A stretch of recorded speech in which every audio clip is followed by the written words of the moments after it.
I'm finally down to one step remaining. One last thing I have to do to this Prius. It got its new battery from Green Tech. Excuse the noise.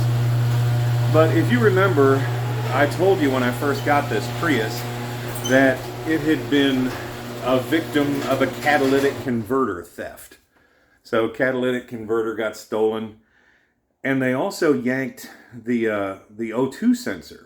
Now, when they did that, there were just some wires hanging down. So I took the car for a drive yesterday, first time ever. Drove great, then all of a sudden the engine wouldn't work. The motor still got us back, the battery and everything, to the house. But I basically found out that the EFI fuse was blowing, which wouldn't allow the engine to start if there's no fuel for it.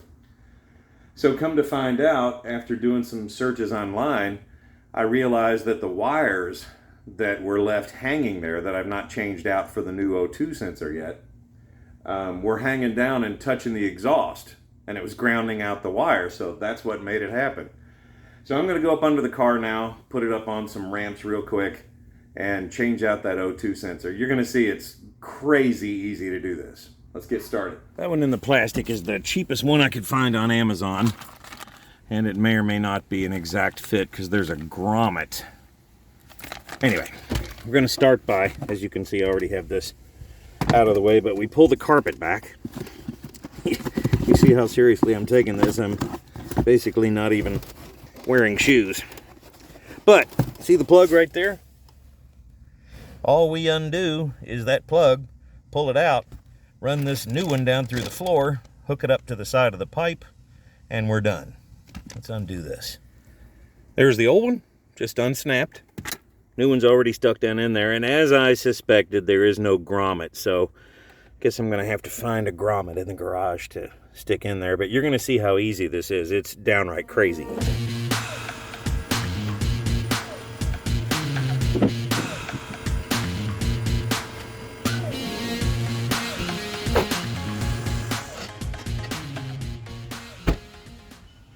Go up to the front of the ramps, make sure they're both properly aligned, they're not leaning and stuff like that.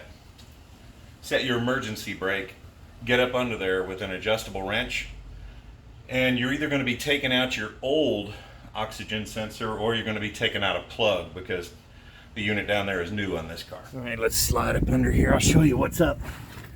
Now, first of all, you see we have the O2 sensor right there. Now, see the plug? I'd take that out and put that in there. Take off that plastic plug on there first. Okay, it's stuck back through there. I made a little grommet since there's not one with the car. I guess when they took the cat, they made sure they stole that too. Just kind of stick this carpet back up in place. Get all the little wrinkles out of it. And remember the little bottom protective plate. I timed it. It took me 4 minutes. Put on the brake, hit that button, it'll start beeping in reverse, let off the brake. Oh, both brakes. Now, back up a little bit, the engine started. We'll back up and go around the block, see what we got here. I'm going to tell you now, I got this car inexpensively enough where the battery was more than the car. But, as of right now, I know that beeping is crazy. Wait till we get it out of reverse, it'll stop. I think Toyota thought it was a big truck or something. Well, there you go, driving down the road. The only light that's still on the dash is the check engine light.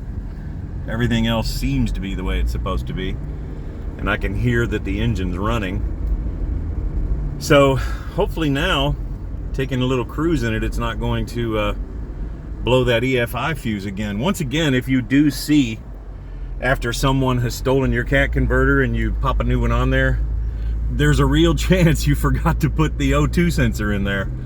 Because if those wires are just kind of hanging down, then they're not going to be doing what they're supposed to be doing. As a matter of fact, the one wire there will be grounding out, and if it's grounding out, then your engine's just gonna stop.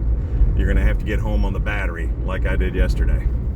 There's my display, looking the way it's supposed to after being totally screwed for a long time.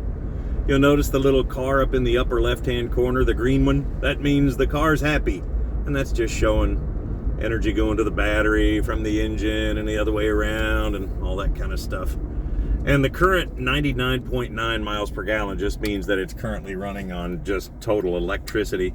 You'll notice the little arrow, see where it says engine?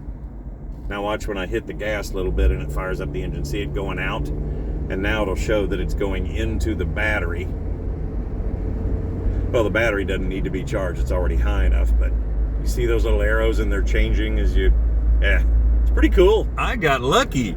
Remember the check engine light? By the way, that dash is not flashing. You always see that in video. That's just the frame rate of the phone kind of matches the dash. It's not flashing at all. It just looks like it's in video. But the check engine light is now out. And the car's just running like a dream, man. Running just beautifully. Battery charging well. Doing so well. 146,000 miles on it. I'm expecting this little critter to be around at least that again. Feeling good, man. Feeling positive. I'm driving along in this pretty damn quiet Prius, especially when you come to a stop. It's crazy. And I can't help but just think to myself, I have made fun of a Toyota Prius for a lot of years. And I was looking down at my miles per gallon that I've achieved so far as I've just been kind of driving out on the back roads for about an hour. And I have reached, on this one little cruise, 58.6 miles per gallon in this little car. That's 4 times what my Jeep gets, the Jeep that I drive every day.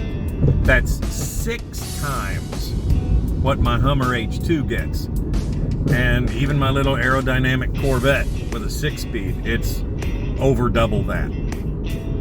So, you know, for a lot of years, every gearhead I've ever known has had a beater, whether it be a pickup truck or a little Civic or a Toyota. At its core, this is a Toyota. It just has that newfangled hybrid system on it, and it's fantastic.